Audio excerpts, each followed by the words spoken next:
Hello and welcome to Agents of Nonprofit. My name is Alexander Lapa, and I'm here to speak with everyday superheroes helping nonprofits. This week's episode is a special one, as we are episode number 100. And joining me today was Seth Godin. Seth is an entrepreneur, best-selling author, and speaker. In addition to launching one of the most popular blogs in the world, he's written 21 bestseller books, including The Dip, Linchpin, Purple Cow, Tribes, and What Not to Do When It's Your Turn, and It's Always Your Turn. In this week's episode, we discuss one of his more recent books called The Song of Significance, a new manifesto for teams, which is available on Amazon. Seth, welcome to the show. Well, thank you for having me, and thank you for leading nonprofits. It's such important work. I'm actually not here to talk about my book. I'm here to talk about them and the change they're making in the world. So I'm glad you're here. Awesome. To summarize, just to make sure people are aware of the book, or for those listeners who have not read it yet, it's basically a conversation about why work is the way it is, why it's gotten so bad, and what we can do to make it better. So I was hoping to start us off, you could maybe paint a picture of what does the landscape look like today in the work environment, not necessarily specific to nonprofits, but overall work in general. Well, so modern work is only a couple hundred years old. This idea that there's a factory and humans are a resource, and there's an assembly line, and there's a stopwatch, and there's measures of productivity, that there are bosses who tell you what to do. They get to keep whatever is left over after they pay people as little as they can. That is fairly new. It is not part of the human condition. And what has happened in just the last few years, thanks to AI, thanks to distributed work, thanks to the rise of creative work, creating value, and factory work being a race to the bottom, is that high-performing organizations tend to be filled with people who are enrolled in the journey, where they are respected, where there is dignity, and where they are able to contribute. And so we're seeing this rising gap between the old model of you can pick anyone and we're anyone, the race to the bottom, the idea that we're just here to make a profit for somebody else, and the race to the top, which I call significance, doing work that matters. So the two kinds of industries that you mentioned are the industrial capitalism or industrial industry and the market or significance industry. And the first one, the former, is more like, if I were to paint a more accurate picture, would be more like, and I think of Amazon for the most part, where everything is measured. Employees have to end up sometimes urinating in these containers because it's all about efficiency, it's about timing, it's about treating people like resources instead of like people, versus the significance organization. The organization that's trying to implement significance treats people as actual people and are trying to solve problems. Would you like to add anything more to that before I move to the next point? No, I think you absolutely nailed it. There are hundreds of thousands of people who work at Amazon, and in any given year, 50 of them have an idea that can change everything for them. But they waste the potential of so many other people because everyone's just sitting there worried about what the stopwatch is going to say. Right. And even to go further, the industrial market is more about, like, you wouldn't go there as an employee to feel fulfilled because of the conditions, the work conditions that you've been given. You are limited. There's not much room for creativity. You're more like an order taker, not an order giver or a contributor, versus the latter, the significance market, is more about being an equal contributor. It's making sure that the former gets our basic needs met, sure, but we're missing that dignity and we're missing the agency, which the latter does provide. Why do we allow organizations to take our agency and dignity? I mean, why are we allowing them, and why are we settling? Well, I don't think we just allow them. I think we often want them to, because we've been indoctrinated from a really young age to ask, will this be on the test? How do I get an A? How do I avoid trouble? How do I avoid responsibility? Because that's the system. And if you've been indoctrinated in that for 15 or 20 years, it's no surprise that many people are drawn to that mindset where obedience to authority lets us off the hook. And if we can shift a little to the nonprofit thing here, in the US, nonprofits get special tax status. And the question is why? And my argument is it's because they're solving a worthwhile problem that the community will benefit from. But it hasn't been solved yet. If it had been solved, you wouldn't need to work on it. So the biggest challenge that nonprofits have is to accept the fact that they're going to try many new ways to solve a persistent problem until they solve it. So this whole idea of avoiding error, of maximizing productivity doesn't make sense in a typical nonprofit because you're scientists, you're in a laboratory, that what it is to do this work is to explore the liminal stage between here and there, not to produce as many widgets per moment as you can. So is there any overlap between nonprofits and the industrial market? Are they completely separate, like it's one or the other? Or do you think there are some methodologies, some structures, some strategies that nonprofits can benefit from versus keeping it fully separate because nonprofits do, let's say, contribute more back to society? They want to create an environment and a culture that is more giving, more understanding versus and less efficient. Not necessarily less efficient, but less focused on efficiency. Right. So this is a key thing that I really want to address. I am not arguing that we should be soft. I'm not arguing that we should sit around the campfire and sing songs and that standards go down. I'm arguing the opposite. That when we are working with other people who are engaged in the journey together, we don't criticize the worker, but we relentlessly criticize the work. That if I think about the Aravind Eye Hospital in India, now think about the population of New York, Chicago, and Los Angeles put together. That is how many people have avoided blindness because of this one eye hospital chain in India. The rigor that goes on at Aravind is spectacular. That the infection rate for eye surgery in rural India at an Aravind hospital is less than the infection rate in London. So nobody's being easy on anyone, but they are seeing the humans that are doing the work. So it is possible to obsess about productivity. It is possible to say we can deliver safe eye surgery for 1/30th the cost of having it done in Cleveland. And at the same time, produce a workplace where people can come alive. In fact, I think they go together. So no, this isn't an argument about efficiency. It's an argument about humanity. I love your part about in the book where you talk about culture, how building a culture, that the responsibilities of leaders is really about creating a culture. And that's more important than strategy or tactics. I love the concept. And I'm curious to know, how can nonprofits apply that in their world?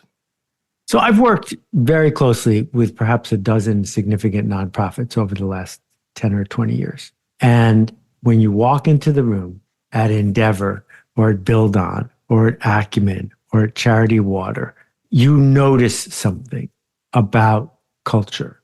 I've also worked with some of the most famous giant nonprofits in the US, and it made my eyes bleed because the bureaucracy was king.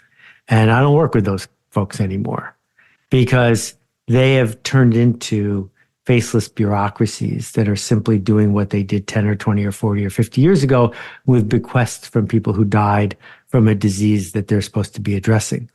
And I think the difference is profound. That, if I pick Acumen has put $250 million to work in just 20 years and helped 100 million of the poorest people on earth. Charity Water, Scott has led the fundraising of $250 million in the last 20 years. And there are millions of people who are alive because of that work. From zero, that's a culture choice. That is not a strategy choice or a tactics choice. I love the story. It's not quite a nonprofit story, but the story of this Rising Tide car wash. Yeah. How they employ people who are a bit handicapped mentally or physically, but they empower them. And they create these 4 pillars that basically end up separating this car wash from all other car washes. The retention rates, I don't remember the exact numbers, but they're off the charts. Customers love coming back to them. And it's nothing to do with price, because I agree with you. If price was the only consideration, then you just choose, as a customer, you choose the lowest price in your neighborhood and you call it a day and you forget about it. But because they created these 4 pillars, and I'll read them out to you, it's a thriving business. You wrote that when they start a new car wash, they can become very profitable very quickly. So the idea is it's a feeling of safety, a culture of accountability, clear purpose, and customer love. And I think for a lot of these, this is like a one-for-one parallel to a lot of nonprofits as well. I think these are 4 things that nonprofits can and should implement from the get-go. Right. And so, what the team at Rising Tide did is they didn't say, our job is to wash cars, and by the way, let's figure out a way to treat people well. They said, my brother has autism, and he's on the neurodivergent spectrum. He can't get a job anywhere. Let's build a place where people like him can find fulfillment. Oh, and by the way, one of the ways we can do that is by washing cars. And the thing about washing your car, as you pointed out, is people could go to a cheaper one, or they could do what I do, which is not get their car washed. And so what you're selling is a luxury item. And the luxury items are a story. And the story of getting your car washed at Rising Tide is that you're a good person. And the story is that you are being served by people who care, and you care about them. And that is at the heart of what Rising Tide does. The clean cars is a mere side effect.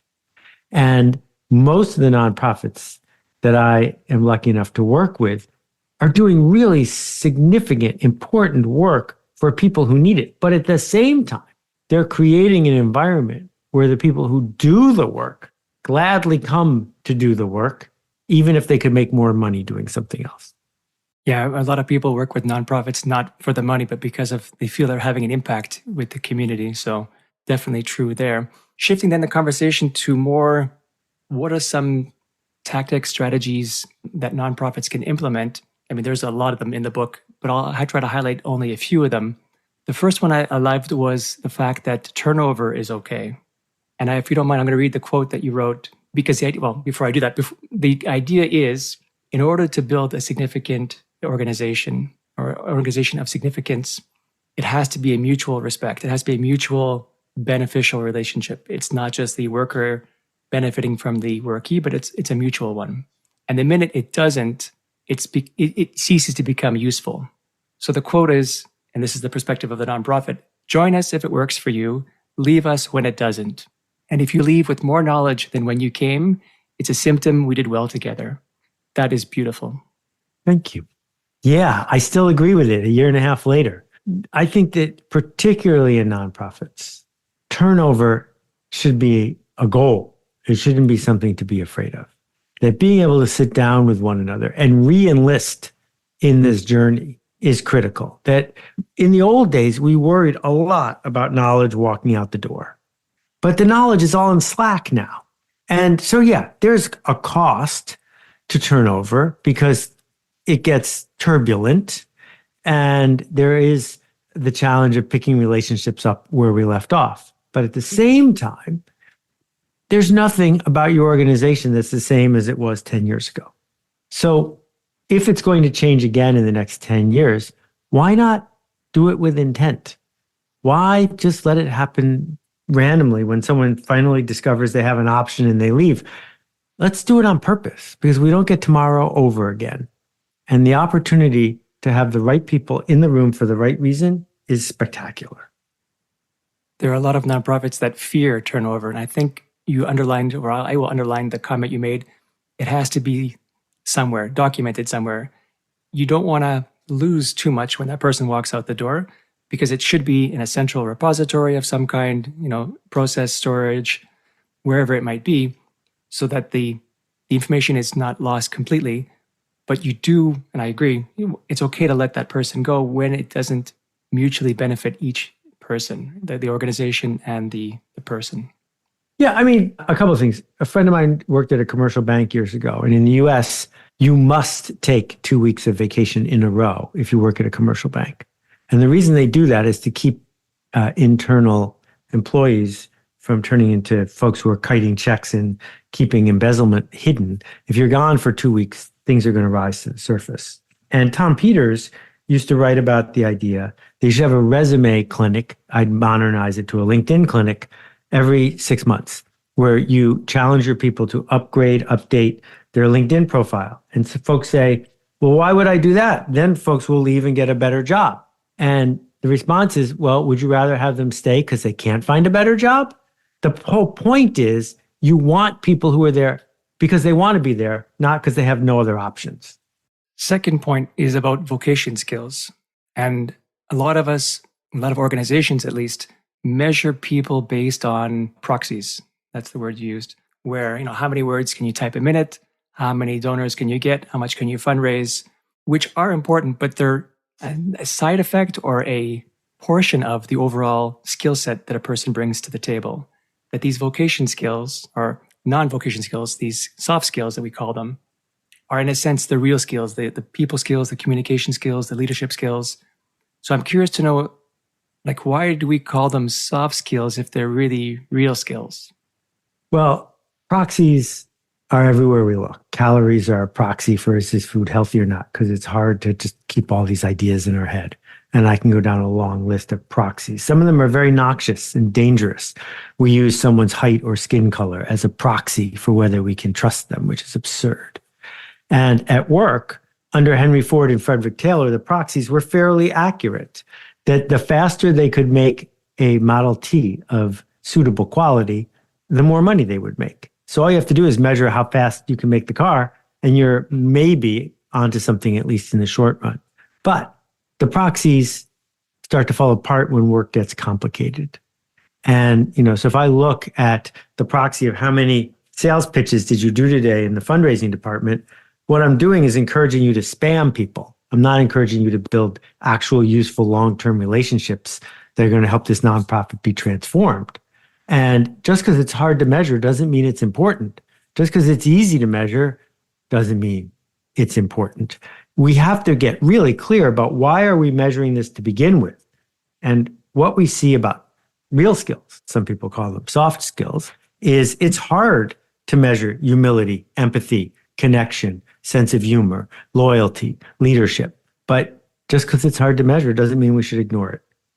I remember when I did my psychology class many years ago in university, they warned us that beautiful people get ahead only because they're beautiful. That again, it's a proxy for because they're beautiful, they must have everything going for them. We are more likely to promote them. Same thing with tall people. You mentioned that more, I don't remember what percentage, but there's a high number of CEOs that are above 6 feet tall because we attribute other characteristics to people who are very tall. And it's even the halo effect, which is if you're near a person like that, you feel like you are benefiting from from their attributes. Yeah, and we should name it. We should announce it. We should get really good at celebrating somebody who does a hard thing, a thing that doesn't ordinarily lead to applause, a thing that actually connects to what our organization is about, as opposed to consistently giving the best rewards to people who do stuff that maybe comes naturally to them, but isn't going to get us to where our nonprofit seeks to go. And I've seen this in too many cases where there's someone who is very, very good at their work. They're able to produce amazing results, but they're awful to work with. And that can have a big impact to the rest of the organization. It can bring people down. They could be an energy vampire or just makes work less fun. Even though they're good at very specific things, their overall contribution to an organization might actually be more negative than positive. And it's about identifying those people and realizing that there's a lot more importance on all of these other skills, these real skills. But then if we can't measure them so easily, is it just a matter of trying to change our bias to say, these are important. We need to identify which ones are truly important to us and then try to find ways to measure them? Or are there other ways to actually measure them? Well, what's really hard? What's really hard is getting 20 million solar lanterns distributed in rural India. That's so much more difficult than being able to look somebody in the eye and talk to them honestly about what matters around here. So you already signed up to do difficult work. The thing is that there's a culture in many nonprofits of, I better not say the wrong thing. I better not rub somebody the wrong way, because we didn't make the agreements to begin with about why we're here, what we're measuring, and what's important. Instead, because we call it a job, people are looking for a sinecure, a safe place to hide, a certain sort of cultural validation in and out of the office. But what we really want is a mission. And we want to be on a mission with other people who want to go on the mission, people we trust, people who trust us. And we should do that on purpose. So I'm not going to try to say it's easy. It's not. It's really hard, but it's important. One of the next points you raised that I found to be quite interesting was the imposter syndrome, which we all have experienced in some way or another. The idea that we're doing something that we haven't quite done before, so we're not quite sure if it's going to work. And that's a story that's been told multiple times, but your perspective on it, how useful imposters can actually create the change that you need. People who are used to breaking the frontier or being from pioneers, breaking new grounds, can be actually quite useful in getting your organization to the next level. And I was curious to know if there's any way that nonprofits can identify these people and leverage those talents to get them to that next level.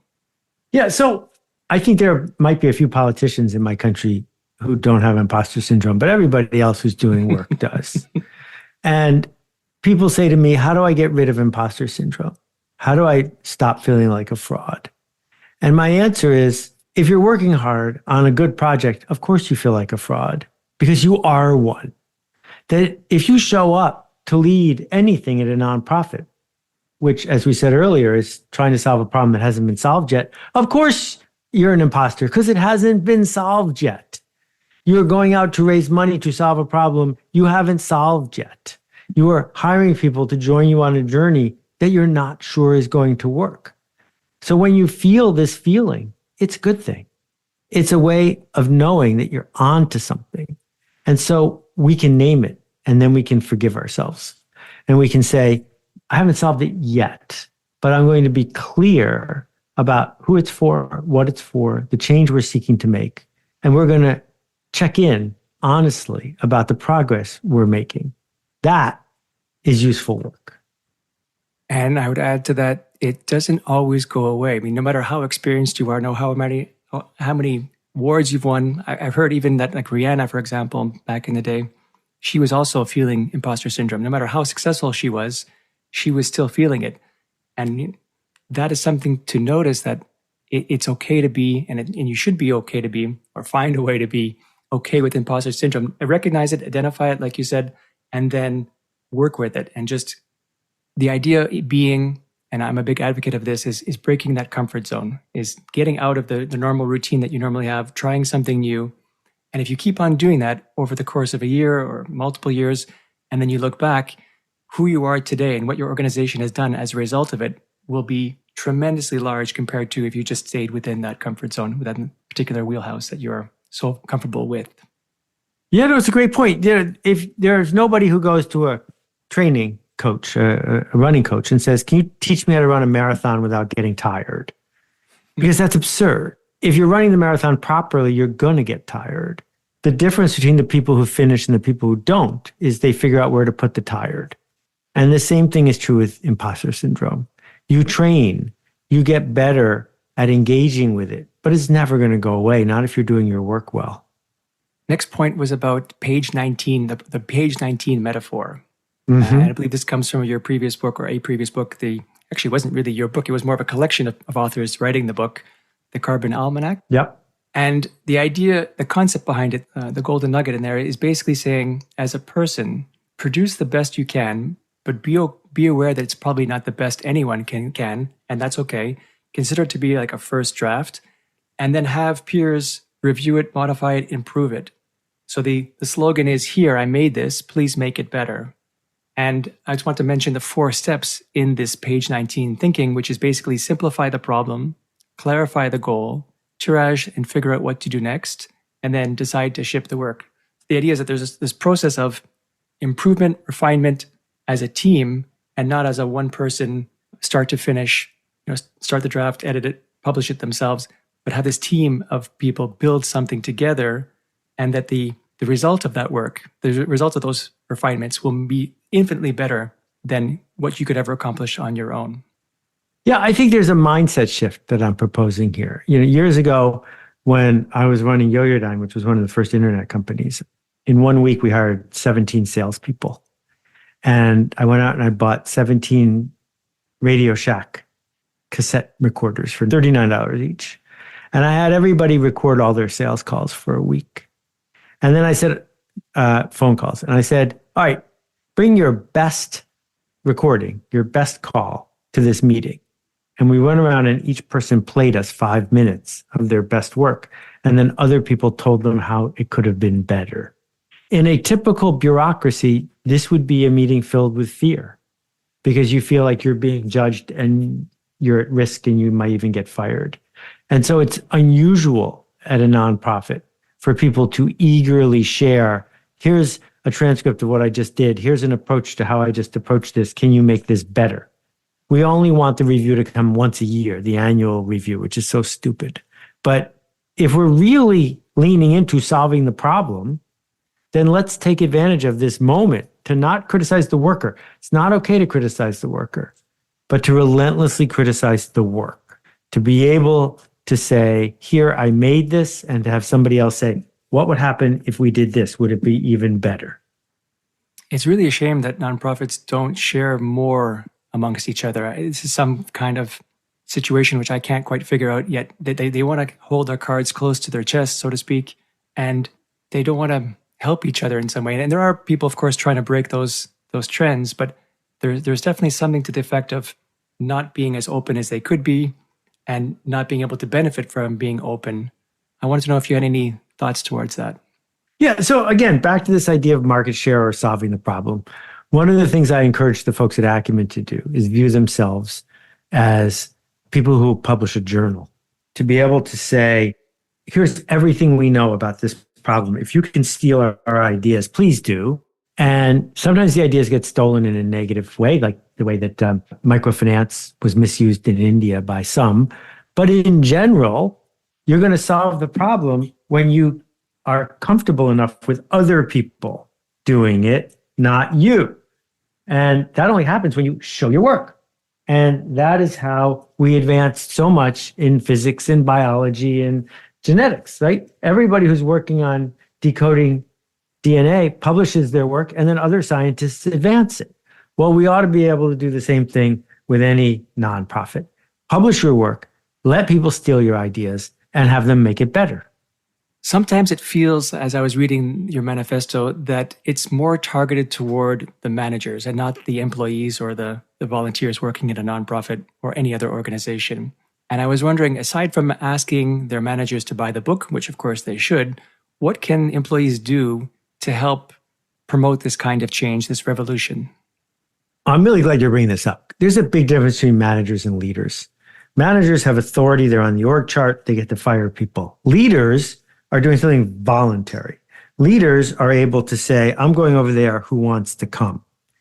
Organizations are not going to become significant because managers announce it's the new policy.